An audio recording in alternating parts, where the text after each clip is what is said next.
Hello everyone, it's Phil the Harness Doctor. Today we're going to be working on this 2020 Sierra 2500 HD work truck. This truck came factory with a manual driver seat. The customer brought the truck to me with AT4 seats. So today we're going to be showing you how to install the power harness on the floor side connector. If you've followed my channel, I do have a video that shows how to install these AT4 seats with a memory bypass harness. But for today, I'm going to show you how to land and install the wire harness on the floor side in the event your floor side connector is missing the power and ground wires. So as we look at this connector, let me get it unplugged here from the floor. So this floor connector will need the ground pin on this top left corner. That's pin position number 1. This top right corner is position 13, I believe. That's for the main power for the seat. And then position 29, this middle right pin here, for the lumbar. And so in my seat memory bypass video, I showed you how to install the memory bypass harness in the new seat itself. But for this video, if your truck is missing the floor side connections for the power, lumbar, and ground, we have to get that added here as well too. So today we're going to show you how to land it. The landing positions on the driver's side is the same as it is on the passenger side. So if you've watched that video, it'll be exactly the same here on the driver's side. Now, GM, I'm not sure why they did this, but you would think that they would take the power for the driver's seat and land it in the driver's side fuse panel, but they don't. It goes all the way over to the passenger side fuse panel. And so this harness is going to land those 3 pins here, and the ground lug is going to be up here, really close to the connector. And then the remaining wires will head over to the passenger fuse panel. So we're going to start by getting this seat removed so we have access to the floor connector. And to do that, just remove the Torx T50 bolt. There are 4 of them, 2 on each side. There is a panel here that was already removed from the customer. Just pop that panel up and off, remove the door sill. We'll go ahead and get started. So just like the passenger side, to get more slack or access to this connector, remove the door sill so you can lift the carpet or the vinyl up. You can unclip this connector from the floor by simply depressing the connector here and pulling it out towards you. Lift the carpet or vinyl up and you'll see a ground lug there. That's a 10mm bolt. Unbolt that. We will use that spot for the ground landing.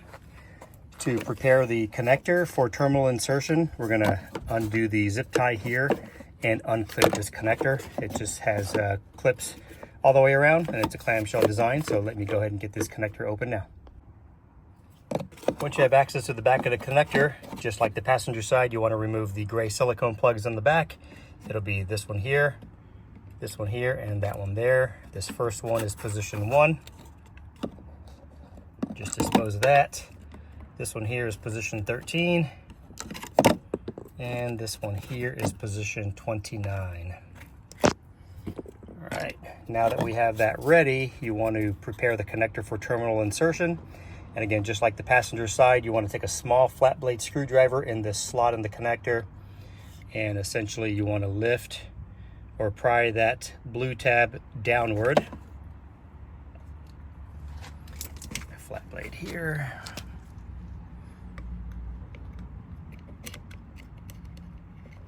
And you want to pry that downward. Just like that, you hear a click. So we want down for the open position. And now you can insert your terminal pins into the connector. On the harness itself, it'll have 3 wires for the floor side, and they will be identified on the label. And it'll be, again, it's pin 1 is for your ground, pin 13 is the red, and 29 for pink for the lumbar. So as we're looking at this connector and the connector is ready for insertion, simply just insert the pin down in the channel, pushing it all the way through, and you can hear it click when it inserts, just like that. Give it a little tug, make sure it's secure, and the red one will plug in here like so, and then the lumbar directly beneath it. All right, just like that.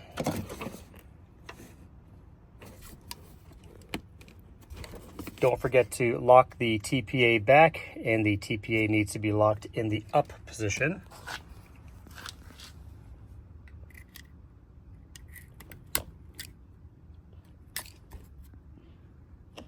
Just like so. If you don't lock that TPA back, you will not be able to plug the seat connector fully and be able to fully seat that connector. So we're gonna get this cleaned up. We'll land the ground lug or the ring there. The remainder of the harness will run through the door sill, across the dash, over to the passenger side fuse panel. All right, we're all set on this floor side connector. Again, if your floor side connector has any of the 3 pins, the power, the ground, or the lumbar, you will not need this harness. However, if you're missing some of it, then you will need the harness. Whatever pins are present, just tape back on my harness. Don't use it. Land what you are needing and missing. Get everything zip tied to the existing floor harness, ground lug there. We'll run the remainder of the harness down the door sill, across the dash, over to the passenger side. So we've got the driver power seat and lumbar power from the driver side routed to the passenger seat, or the passenger side footwell. And if you watched my passenger side seat install video, you'll remember that I have a spade here. And again, the reason for that is because for the lumbar, GM shares the circuit, one circuit for both driver and passenger. So if you are installing just a driver power seat and you need to land the lumbar, your harness will look a little bit different than this one. Your harness will have another wire with a pin to land in the fuse panel connector. Since we installed the passenger seat has the pin, and what I did was I included a splice so that we can take the driver lumbar and essentially plug it in together. Okay. The red wire is for the main power, so this is specifically for the lumbar. If you bought just a driver power harness by itself, you will have a spade to land the passenger lumbar if you decide to add that later, but you'll also get another pink wire with a pin that will land into this connector. So for the purposes of this video, I will connect these two together. But if you are landing just the driver power for the lumbar, take a look at my passenger install video to see where to land that pink wire in this connector. So for this install, we've got the lumbar connected as so, and now we're gonna route the red power wire into the fuse panel connector. To remove this, lift the red tab up, squeeze the connector in, and lift the connector out. Remove the connector. This guy here, we need to land onto this connector. So we're gonna remove this. We'll remove the white lever. We'll cut the zip tie, remove the back cover, just like on the passenger video, so we get access to the backside. Once you have the cover removed, the lever latch removed, you wanna remove the brown TPA on this side, and the position we're gonna land the red wire is this empty cavity here, and that is position number 36. If you remove this faceplate from the fuse panel, where you can see the male pins, you can actually zoom in and see the numbers printed on the bottom. And so position 36 is going to be this bottom leftmost corner pin. Remove the brown TPA using a flat blade screwdriver, and simply take your pin and insert it in.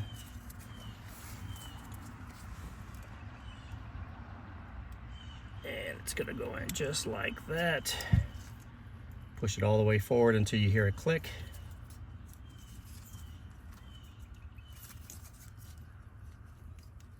Give it a little tug. Take a look at it from the front. Make sure the pin is faced all the way forward. Put the TPA back on.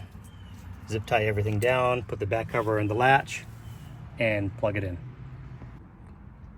Now that we have the seat installed, let's give it a test. There you have it. Power, forward, reverse, recline, and lumbar. Well, there you have it, the installation of these AT4 seats into this 2020 Sierra HD 2500 work truck. Now remember, since these are AT4 seats, these seats are heated and cooled with the memory module on the driver's side. So I went ahead and did the memory bypass harness for this. I do have a separate video for that. So now that the memory bypass has been done, the power landed on the floor side, we've got AT4 seats fully functional for power on the driver and passenger side. If you have any questions about the installation of this, please leave me some comments below. I'll leave a link in the description to the website to purchase this harness. Until next time, this is Phil the Harness Doctor. We'll see you in the next one.